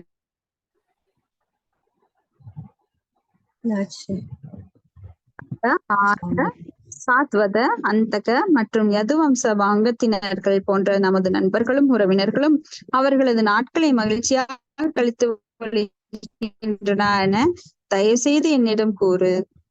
இப்போ அங்க விஷ்ணு வம்சத்திலேயே இவ்வளவு பிரிவுகள் இருக்கு. அப்ப அவர் மது, போஜ, சதார்க, ஆர்க, சாத்வத, அந்தக, அப்படின்னு சொல்லி யது வம்சம். அங்க இப்ப நம்ம பார்த்தோம்னா ஒரு கூட்டத்திலேயே பல பிரிவுகள் இருக்கும். ஒரு ஜாதிலேயே பல பிரிவுகள் இருக்கும். அந்த மாதிரி யது வம்சத்துல இவ்வளவு பிரிவுகளையும் அவர் நலம் விசாரிக்கிறார். பதம் 26. சூரோ மதாமஹ கச்சித் ஸ்வஸ்தி ஆஸ்தேவா தமாரிச்ச மாதுல சானுஜ கச்சித் குஜலி துந்துபீக.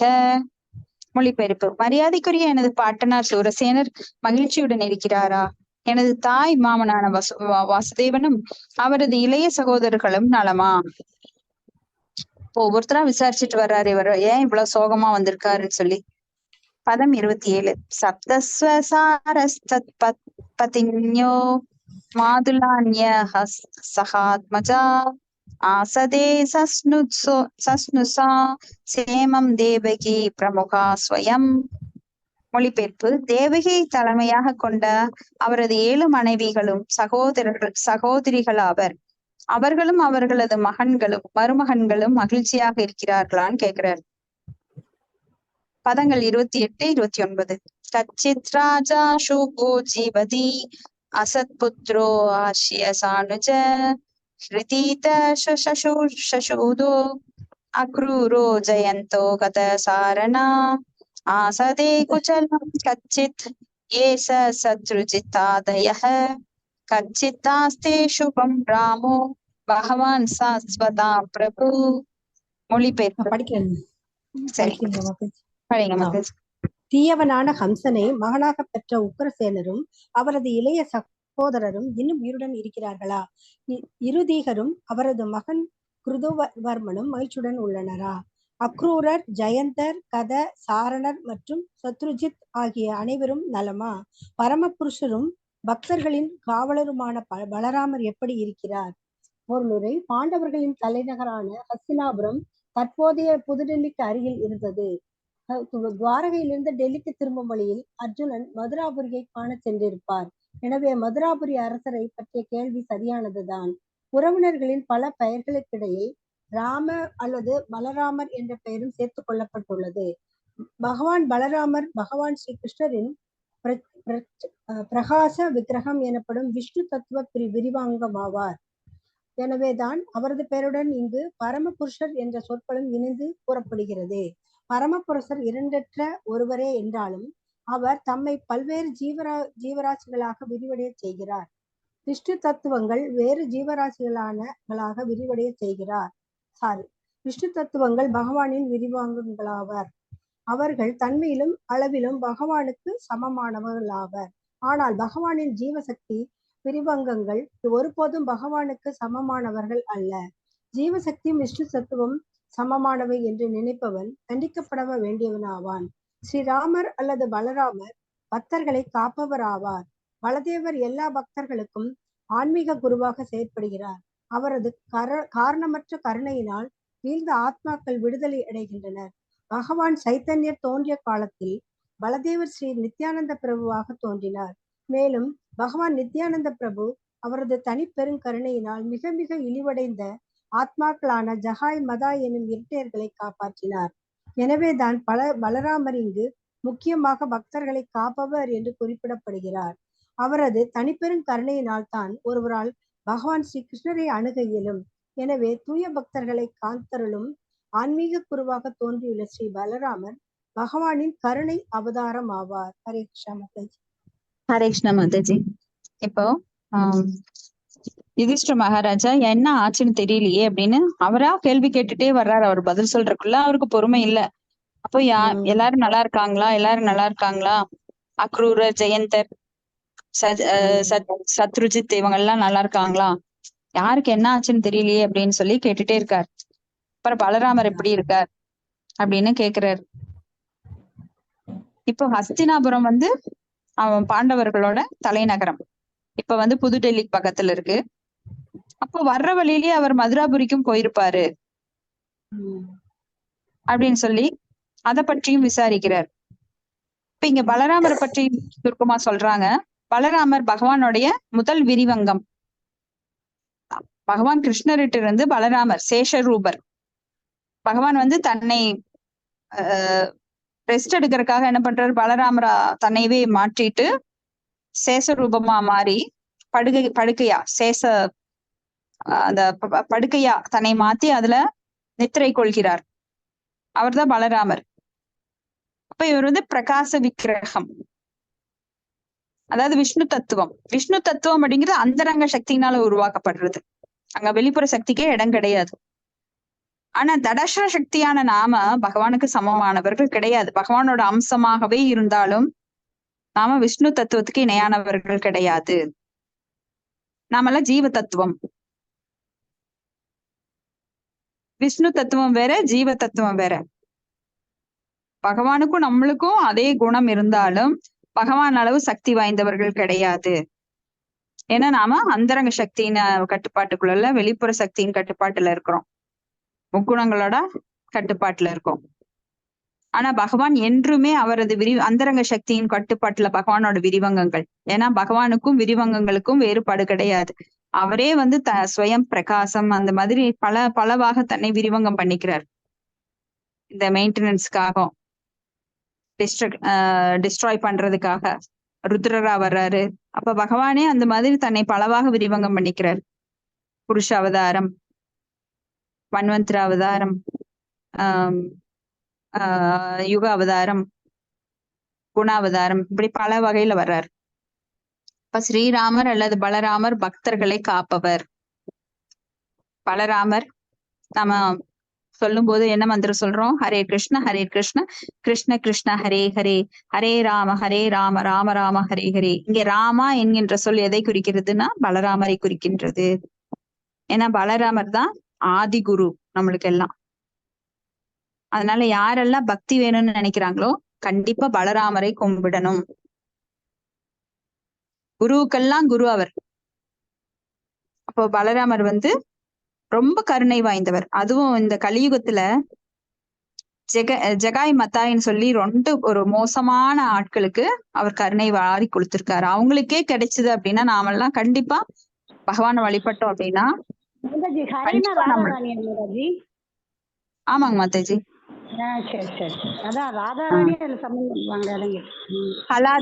கலாதினி சக்தி, ஆனந்தத்துக்கு தருபவள். ஹரே. அப்போ ராதாராணி சேர்த்திதான் நம்ம கும்பிடுறோம், கிருஷ்ணர் தனியா கும்பிடல. ஹரே கிருஷ்ண கிருஷ்ண கிருஷ்ண ஹரே ஹரே, ஹரே ராம ராம ராம ஹரே. ஆனந்தத்தை கொடுப்பவள் அவள், ஹலாதினி சக்தி. அப்போ இங்க வந்து கண்டிப்பா நம்மளுக்கு பக்தி வேணும்னா பலராமரை நம்ம கண்டிப்பா வேண்டணும். கௌரங்க நித்யானந்த கௌரங்க நித்யானந்த கௌரங்க நித்யானந்தன்னு எவ்வளவு முறை வேணா சொல்லலாம். ஏன்னா அவங்கதான் இருக்கிறதுலயே கருணை வாய்ந்தவர்கள். எல்லா அவதாரத்திலையும் மிக மிக கருணை வாய்ந்தவர்கள் நித்யானந்த பிரபுவும் கௌரங்க பிரபுவும். ஸ்ரீ சைத்தன்ய மகாபிரபு தான் கௌரங்கான்னு சொல்லப்படுறார்.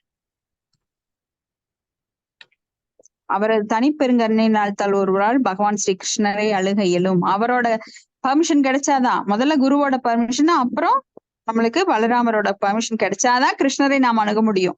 கிருஷ்ணரை போய் யாரும் டைரக்ட் அணுக முடியாது. இப்ப நீங்க போய் ஒரு மன்னரை பாக்குறீங்கன்னா கண்டிப்பா அமைச்சர் அதுக்கு பர்மிஷன் கொடுத்தாதான். இன்னைக்கு போய் நீங்க பிரைம் மினிஸ்டர் பாக்குறீங்கன்னா பிரைம் மினிஸ்டரோட பிஏ உங்களுக்கு அப்பாயின்மெண்ட் கொடுக்கணும். அங்க போனா அங்க செக்யூரிட்டி ஏகப்பட்ட பேர் இருப்பாங்க. அவங்க எல்லாம் பர்மிஷன் கொடுத்தாதான் நீங்க போய் அவரை பார்க்கணும். எனக்கு பிரைம் மினிஸ்டர் தெரிஞ்சவரா இருந்தாலுமே இதெல்லாம் கடந்துதான் போகணும். அவர் ரொம்ப சொந்தனாதான் நாம போய் அவரை பார்க்க முடியும் டைரக்டா. அப்ப கூட அப்பாயின்மெண்ட் வாங்கணும், ஏன்னா அந்த அளவு பிஸியா இருப்பாங்க. எனவே தூய பக்தர்களை காத்தருளும் ஆன்மீக குருவாக தோன்றியுள்ள ஸ்ரீ பலராமர் பகவானின் கருணை அவதாரம் ஆவார். இப்ப யாருக்கெல்லாம் கருணை ரொம்ப சீக்கிரம் வேணுமோ அவங்க எல்லாம் கௌரங்க நித்யானந்தான்னு பல முறை உச்சரிக்கலாம் ஒரு நாளைக்கு. ஏன்னா ஜெகாய் மதாய் வந்து ரொம்ப மோசமானவங்க. அவங்க லிஸ்ட்ல பெரிய ஒரு பாவ கணக்கே இருக்கும். யமதர்மன் வந்து எழுதிட்டே இருப்பாரு டெய்லி. ஒரு நாள் சித்திரகுப்தர் சொல்றாரு, இவங்க அக்கௌண்ட்ல ஒண்ணுமே இல்ல, புக்ல இவங்க எழுதி வச்சிருந்த குறிப்பு எல்லாமே ஒண்ணுமே இல்லைங்க அப்படிங்கிற. இப்ப யமதர்மனுக்கு ரொம்ப ஆச்சரியம். அது எப்படி இவங்கள மாதிரி அக்கிரமம் பிடிச்சவங்க யாருமே கிடையாதே, இவங்களை வந்து எல்லா தண்டனைக்கும் நான் போட்டு வச்சிருந்தனே அப்படின்னு சொல்லி பார்த்தா அங்க சைத்தன்ய மகாபிரபு அவங்களுக்கு கருணையை வாரி வழங்கி கொடுத்திருக்காரு. எல்லாம் கொலை குற்றம், பெண்களை கற்பழிக்கிறது, திருடுறது, பொய் பேசுறது, இத்தனைக்கும் அவங்க பிராமணர்களா பிறந்து அத்தனை குடி குமாலம் எல்லாம் பண்ணுவாங்க. ஆனா ஒரு நாள் திடீர்னு பார்த்தா அவங்க அக்கௌண்ட்ல எந்த பேலன்ஸும் கிடையாது. அப்ப ஏன்னு பார்த்தா நித்யானந்த பிரபு அத்வைத பிரபு இல்ல, ரெண்டு ஹரிதாஸ் டாக்கூர் அவரும் பலராமரான நித்யானந்த பிரபுவும் போய் வீடு வீடா பகவானோட நாமத்தை சொல்லிட்டு இருப்பாங்க. அவ்வளவு பெரியவங்க பாருங்க. அவங்களனால நாம பார்க்கவே முடியாது கண்ணுல. சுற்றுமா அவங்க வந்து இறையருள் கொண்டவங்க, இறைவனோட ரூபம். அவங்க போய் வீடு வீடா கதவை தட்டுவாங்க. கதவை தட்டுனா ஆளை காணவேன்னு பார்த்தா காலில் கிடப்பாங்க. பகவானோட நாமத்தை சொல்லுங்க, தயவு செஞ்சு பகவானோட நாமத்தை சொல்லுங்க. பகவானோட நாமத்தை எங்கும் கிராமந்தோறும் நகரந்தோறும் விநியோகிக்கிறது ஈடுபட்டு இருந்தாங்க. ஏன்னா ஸ்ரீ சைத்தன்ய மகாபிரபு அவங்களுக்கு கட்டளையிட்டு இருந்தார், நீங்க போய் பகவானோட இந்த நாமத்தை எல்லாருக்கும் சொல்லி கொடுங்கன்னு. இதன் மூலமா அவங்க வந்து இந்த துன்ப வாழ்க்கையிலிருந்து விடுபட்டு என்கிட்ட வரலாம், நித்தியமான லோகத்தை அடையலாம்னு சொல்லி. அப்ப வீடு வீடா போய் அந்த விநியோகம் பண்ணிட்டு இருந்தாங்க. அப்ப ஜகாய் மதாய் இருக்கிற இடத்துக்கு போறப்ப மக்கள் சொன்னாங்க, அங்க போகாதீங்க, ரொம்ப அயோக்கியர்கள், அவங்க ஏதாவது பண்ணிடுவாங்க. அப்போ அங்கதானே கொடுக்கணும், ஏன்னா ரொம்ப கீழ்நிலையில் இருக்கிறவங்களுக்கு தானே இதை கொடுக்கணும், கஷ்டம், ஏன்னா அவங்க கஷ்டப்பட போறாங்க அப்படின்னு சொல்லி அவங்க கிட்ட நித்யானந்த பிரபு போறாரு. அப்போ ஹரிதாஸ் டாக்கூர் கூட வேண்டாம் அப்படிங்கிறாரு. இல்ல, அங்க போய் முதல்ல சொல்லணும்.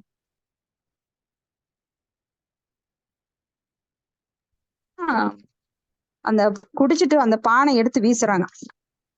அதுல வந்து நித்யானந்த பிரபுக்கு நெற்றியில அடிபட்டுறது, ரத்தம் வருது. இதை கேள்விப்பட்ட உடனே சைத்தன்ய மகாபிரபு ரொம்ப ஆவேசமா வர்றாரு. ஏன்னா தன் பக்தர்களுக்கு ஏதோ ஒண்ணுன்னா ரொம்ப துடிச்சிருவார். தன்னை கூட ஒருத்த வந்து அவமானப்படுத்தினானாலோ அவர் கண்டுக்க மாட்டார். ஆனா தன் பக்தனுக்கு ஏதாவது ஒண்ணுன்னா ரொம்ப துடிச்சு போயிடுவார். யாரு நித்யானந்த பிரபுவை அடிச்சதுன்னு சொல்லி தன்னோட சக்கரத்தை வரவழைக்கிறார். சங்கு சக்கரத்தாரணி பணமாளி கதி சாங்கி சங்கி சக்கரி சனந்தகி ஸ்ரீமன் நாராயணோ விஷ்ணு வாசுதேவ உரட்சது அப்படின்னு சொல்லி பகவான் வந்து வர்ணிக்கப்படுகிறார். அவரை 4 கரங்களில் எப்பவும் சங்கு சக்கரம் கதை போன்ற ஆயுதங்களை தரித்திருக்கிறார். புஷ்பம் சங்கு வந்து எப்பவுமே பக்தர்களை ஆசீர்வதிக்க பயன்படுத்துவார். சங்கு சக்கரத்தை அசுரர்களுக்கு பயன்படுத்துவார். இப்ப அந்த சக்கரத்தை எடுத்து எய்துறார். எய்ய முயலும் போது நித்யானந்த பிரபு அவர் காலை கட்டிக்கிறார். நாம வந்த அவதாரத்தோட நோக்கம் கருணையை கொடுக்கறதுக்காக, நாம ஆயுதம் தாங்கி வரல, தயவு செஞ்சு அவனுக்கு கருணை காட்டுங்க அப்படின்னு சொல்லி கெஞ்சுறாரு. இத பாத்துக்கிட்டு அந்த ஜெகாய் மதாய் ரொம்ப திருந்தி, நம்ம இவ்வளவு அயோக்கியர்களா இருந்து நம்மளை இவ்வளவு பகவான் தன்னோட தோற்றத்தையும் காட்டி நித்யானந்த பிரபு நம்மளுக்கு கருணையும் வேண்டுகிறார் அப்படின்னு சொல்லி உடனே மாறிட்டாங்க. உடனே அவங்க செஞ்சது என்ன? பகவானோட நாமத்தை சொல்லி பகவானுக்கு சேவை செஞ்சாங்களா? கிடையாது. அவங்க உடனே என்ன பண்ணாங்க? வைஷ்ணவர்களை ஓடி ஓடி போய் சேவை செஞ்சாங்க. இப்ப இதுல இருந்து என்ன புரியுது? நாம பகவானை நேரடியாக அணுகாம வைஷ்ணவர்களுக்கு சேவை செய்யணும். அதன் மூலமா பகவானோட கருணையை டைரக்டா பல மடங்கு பெற முடியும். உடனே உட்காந்து நான் பாவம் பண்ணிட்டேன், அப்ப பகவானுக்கு நேரடியா சேவை செய்யறேன் அப்படின்னு சொல்லி நாம செய்யறத விட, ஒரு பக்தருக்கு நீங்க போய் சேவை செஞ்சீங்கன்னா அது பகவானோட கருணை டபுள் மடங்கா சீக்கிரமா, ரொம்ப சீக்கிரமா பெற்று விடலாம். ஹரே கிருஷ்ணா. இதுல ஏதாவது கருத்துக்கள், உங்களுக்கு மாறுபட்ட கருத்துக்கள் இருந்தாலும், இல்ல ஏதாவது தவறா சொல்லியிருந்தாலும் திருத்தி கொடுக்கலாம். ஹரே கிருஷ்ணா மாதாஜி.